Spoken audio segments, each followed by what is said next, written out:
오늘은 12월 11일 잠언 23장 1절부터 16절까지입니다. 1절과 3절 한번 읽어볼게요. 네가 관원과 함께 앉아 음식을 먹게 되거든 삼가 네 앞에 있는 자가 누구인지를 생각하며 네가 만일 음식을 탐하는 자이거든 네 목에 칼을 들일 것이니라. 그의 맛있는 음식을 탐하지 말라. 그것은 속이는 음식이니라. 오늘 잠언서의 본문은 절제에 관한 이야기로 계속 이야기하고 있습니다. 특별히 먼저 음식에 관한 절제에 대한 얘기를 하고 있는데요. 어떤 사람과 식사를 하는데 그 상대방이 관원이래요. 그러니까 높은 사람인 거죠. 높은 사람과 식사를 할 때 맛있는 음식을 차려줄 거라는 겁니다. 그런데 그때 그 음식에 눈이 팔려서 그 음식을 허겁지겁 먹지 말라. 아주 욕심을 부리며 탐심을 부리며 탐욕을 부리며 먹지 말라 라고 얘기하고 있어요. 만약에 네가 그렇게 탐심이 올라오거든 네 목에 칼을 대서 아주 절제하라. 내 목에 칼을 댈 정도로 아주 강력하게 절제를 요구하고 있어요. 왜냐하면 그 관원은 그 음식을 통하여 너를 테스트하고 시험하고 미혹하려고 하는 것이기 때문이다 라는 거예요. 그러니까 항상 음식을 보지 말고 음식을 차려준 그 상대방의 마음을 바라봐야 된다 이렇게 얘기하고 있어요. 그 관원이 악한 사람이라면 그 음식을 통하여 내가 올무에 빠질 수가 있고 내가 그 사람의 함정에 빠질 수가 있는 것이다 라고 말하는 겁니다. 그러니까 항상 탐심을 경계해야 된다라는 얘기들을 하고 있어요. 우리가 음식에 대한 탐심 이런 것들을 우리가 절제할 수 있는 방법 중에 하나가 뭐냐면 항상 그 음식을 차려준 자가 누구인가를 바라봐야 돼요. 그러니까 평가자의 마음을 읽을 수가 있어야 돼요.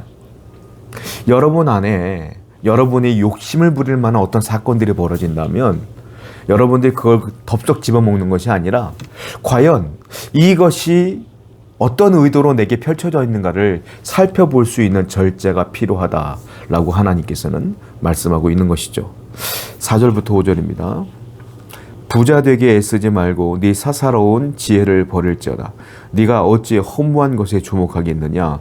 정령이 재물은 스스로 날개를 내어 하늘을 나는 독수리처럼 날아가리라. 이번에는 음식이 아니라 돈에 대한 탐심에 대한 이야기입니다. 재물에 대한 탐심 조심해라 라고 말하고 있는 거예요. 이것 역시 절제해야 된다라는 거예요. 세상의 사람들은 돈에 대한 탐심으로 살아가요. 아니, 이건 믿는 사람이나 안 믿는 사람이나 똑같아요. 돈이 많아야 행복하죠. 그죠? 돈이 있어야 편안하죠. 그러니까 돈을 벌기 위해 노력을 하고 어떻게든 많이 벌려고 노력을 하는 거 아니겠습니까? 돈이 있으면 든든하고, 그렇죠? 그런데 성경은 뭐라고 말하냐면 부자 되게 애쓰지 말아라 이렇게 말하고 있어요. 여러분 생각해 보세요. 부자가 되게 애쓰려면 이만저만 스트레스가 아닙니다. 정말로 힘들게 일해야 돈을 좀 버는 거 아니겠어요? 그러니까 거기에 너무 애쓰지 말아라 라고 말하고 있어요. 왜냐하면 그 재물은 새에 비유를 하는데 특별히 독수리에 비유를 합니다. 독수리가 날개를 쫙 펴고 하늘로 날아가는 것처럼 언젠가 그 재물은 날아가 버린다 이거예요. 그러니까 사라질 것이다. 사라질 것에 그렇게 목맬 필요가 있겠느냐라는 얘기예요. 돈은 있다가도 없는 거예요. 없다가도 조금 생겼다가 또 내가 거기에 또 욕심을 부리면 또 사라지기도 하는 거야. 돈은 한 방에 날아가기도 하는 거예요. 연예인들이나 TV에 나오는 분들, 많은 사람들 얘기 들어보세요. 돈 그렇게 힘들게 벌어놓고 지인들에게 한 번에 사기당하는 경우가 얼마나 많습니까? 그러니까 돈은 금방 날아가 버리는 거예요. 들어오기도 하지만 날아가기도 한다는 거예요. 그러니까 거기에 너무 목을 매어 힘들게 일하지 말라. 이것도 뭐가 필요하냐? 절제가 필요하다라는 거예요. 여러분 물질에 대한 절제, 재물에 대한 절제는 또 어떻게 생겨나는 걸까요? 그것은 하나님이 내게 주신 것에 만족할 때 절제가 가능해요. 주신 것에 만족하지 못하면 늘 탐심과 욕심으로 가득하죠. 그러니까 하나님이 주신 것에 감사하고 주신 것으로 만족하고 이만큼 주신 것은 그만한 이유가 있겠지라고 받아들일 수 있는 믿음이 있어야 된다라는 거예요. 그를 할 때 우리 안에 탐심과 욕심이 사라지고 우리가 그걸 다스릴 수가 있다라고 성경은 얘기하고 있는 것입니다. 6절부터 볼게요. 악한 눈이 있는 자의 음식을 먹지 말며 그의 맛있는 음식을 탐하지 말지어다. 대저 그 마음의 생각이 어떠하면 그 위인도 그러한즉 그가 네가 네게 먹고 마시라 할지라도 그의 마음은 너와 함께 하지 아니함이라. 이제 음식에 대한 얘기, 재물에 대한 얘기하고 이제는 본격적인 얘기하는 거예요. 그 재물이나 음식이나 사람들이 너에게 선의를 베풀고 호의를 베풀 때는 항상 베푸는 사람들의 속마음을 읽을 수 있어야 된다. 이걸 다른 말로 뭐라고 말하냐? 이걸 분별력이라 그래요. 근데 이 분별력은 어떻게 오는 거냐면 내가 평상시에 절제하는 습관이 있을 때 가능하다는 겁니다. 내가 절제하지 않고 무절제한 상태라면 그것이 진짜인지 가짜인지 분별이 어렵다는 거죠. 그러니까 분별과 절제는 연결되어 있는 것이다. 항상 하나님 앞에 절제하는 습관을 가질 때에 하나님의 말씀과 능력으로 분별해낼 수가 있다라는 겁니다. 분별해내면 속지 않는다는 것이죠. 그러면 항상 우리가 온전히 영적 생활과 더불어 하나님의 온전한 뜻을 이루며 살아갈 수가 있다라고 성경이 얘기하고 있는 거예요. 그리고 또 이번에는요, 가르침에 대한 절제도 요구하고 있어요. 9절입니다. 미련한 자의 귀에 말하지 말지니 이는 그가 네 지혜로운 말을 업신여길 것임이니라. 아무리 좋은 말씀이라 할지라도 미련한 자에게는 아예 말하지 말라 이 말이에요.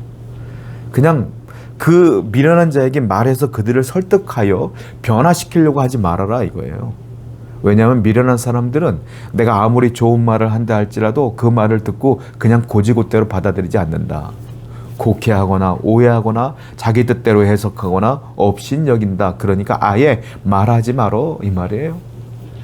여러분 그렇습니다. 저는 목회자이다 보니까 특별히 성도들을 보면 말씀의 은혜를 받고 변화되는 분이 있는가 하면 말씀을 튕겨내는 분들이 있죠.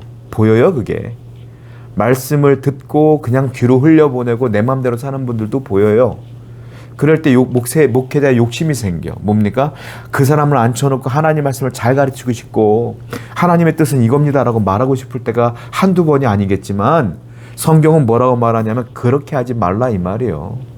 왜냐하면 변화시키는 건 내가 변화시키는 게 아니야. 변화의 영역은 하나님께 있고 나는 가르치는 데 있는 거예요. 내 영역과 하나님의 영역을 분별할 수 있어야 돼요. 지혜로운 자는 하나님 말씀을 잘 귀담아 듣지만 미련한 사람들은 하나님 말씀을 듣지 않죠. 그리고 내 마음대로 내 뜻대로 살아가죠. 문제가 많은 거예요.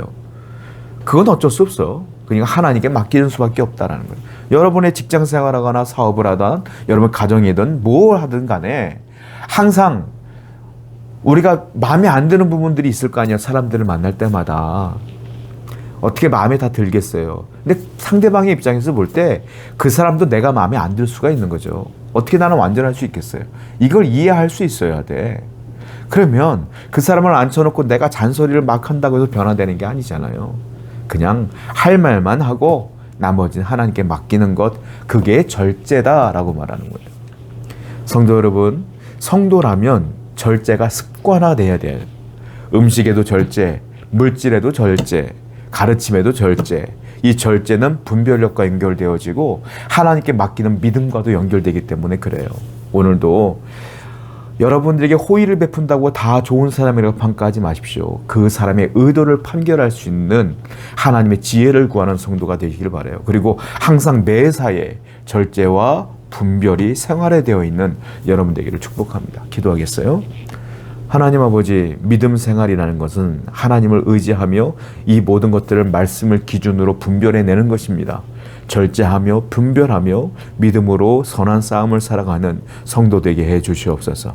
예수님의 이름으로 기도드렸습니다. 아멘.